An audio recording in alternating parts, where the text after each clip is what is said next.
Gentlemen, this is one of the latest stories that was very weird. Very weird. But let's tune in and listen what actually occurred in this one. The midday news. Here's what we have in the bulletin.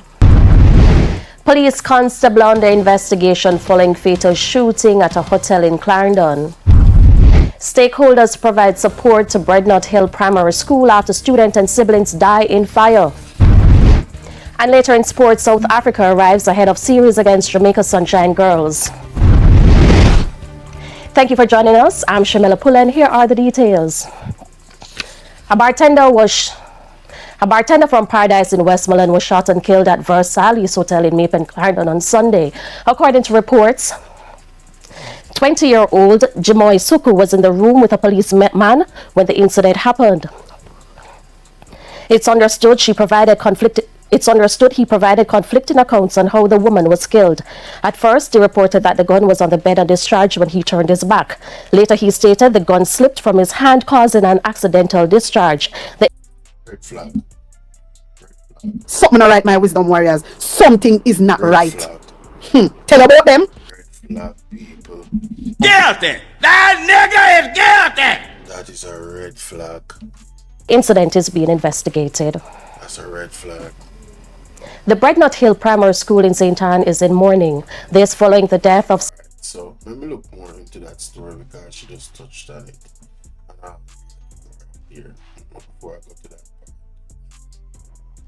Alright, it says, Indicom is probing the alleged fatal shooting of woman by off-duty cop in Clarendon.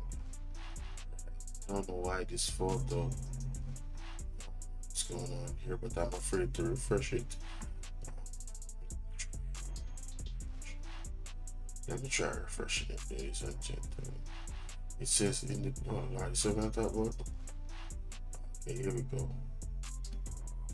Independent Commission of Investigation Indicom is probing an incident which led to the fatal shooting of a 20-year-old woman alleged by an off-duty cop at a hotel in Clarendon on Sunday. The deceased has been identified as 20-year-old Jimoy Soku. Indicom says that it has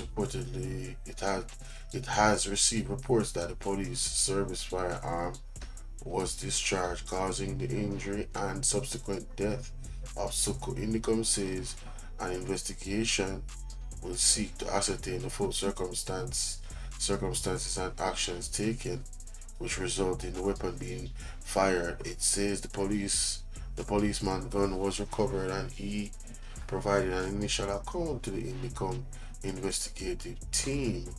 The incident scene was also examined and evidential material processed and packaged.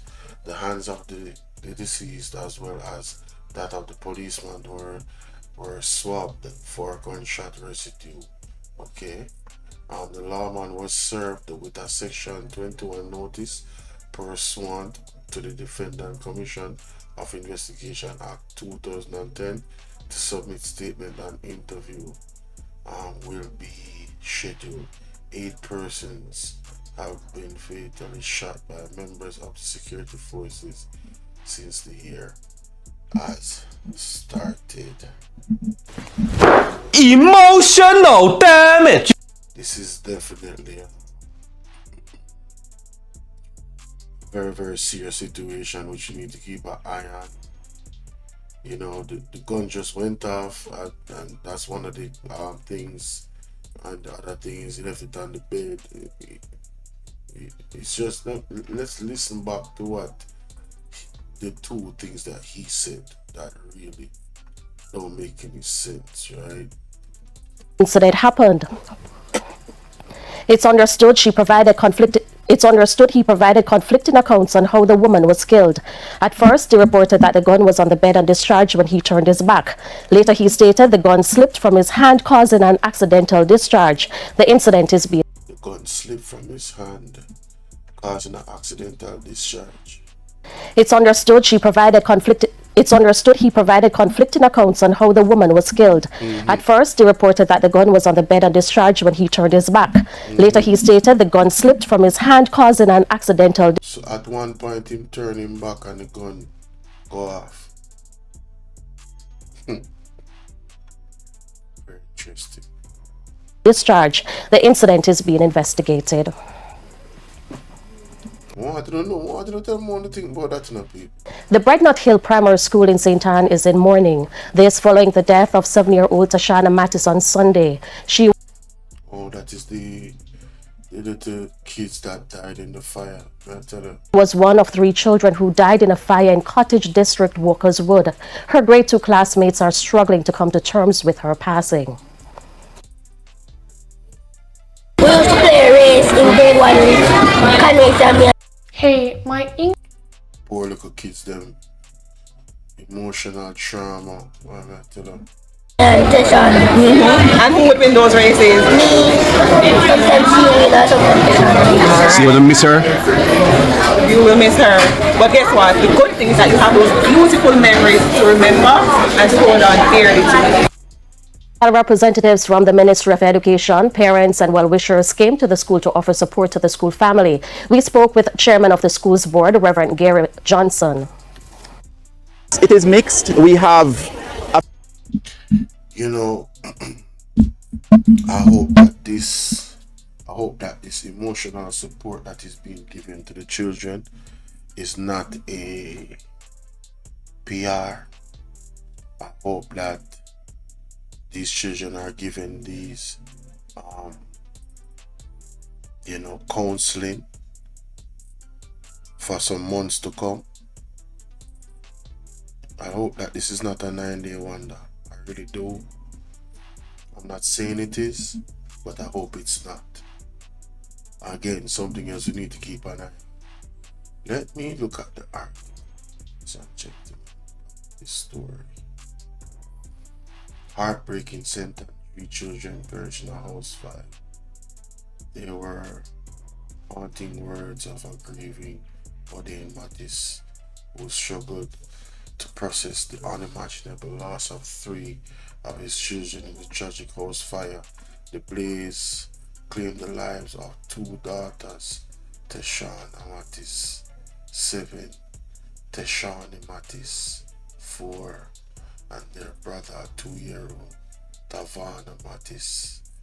All of them names start with T. What the father name? Odin Mattis.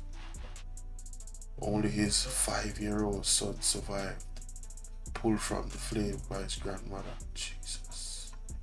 But fright me and some youth them burn up in a fire. Only one of them could have saved out of 4 picnic. Mattis said, his voice filled with sorrow. You don't even want to hear what Andrew always have to say. I swear to God.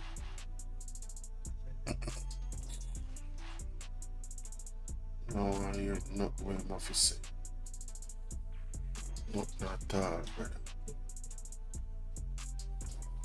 a feeling of, their children, and they are still searching for answers. The question is why.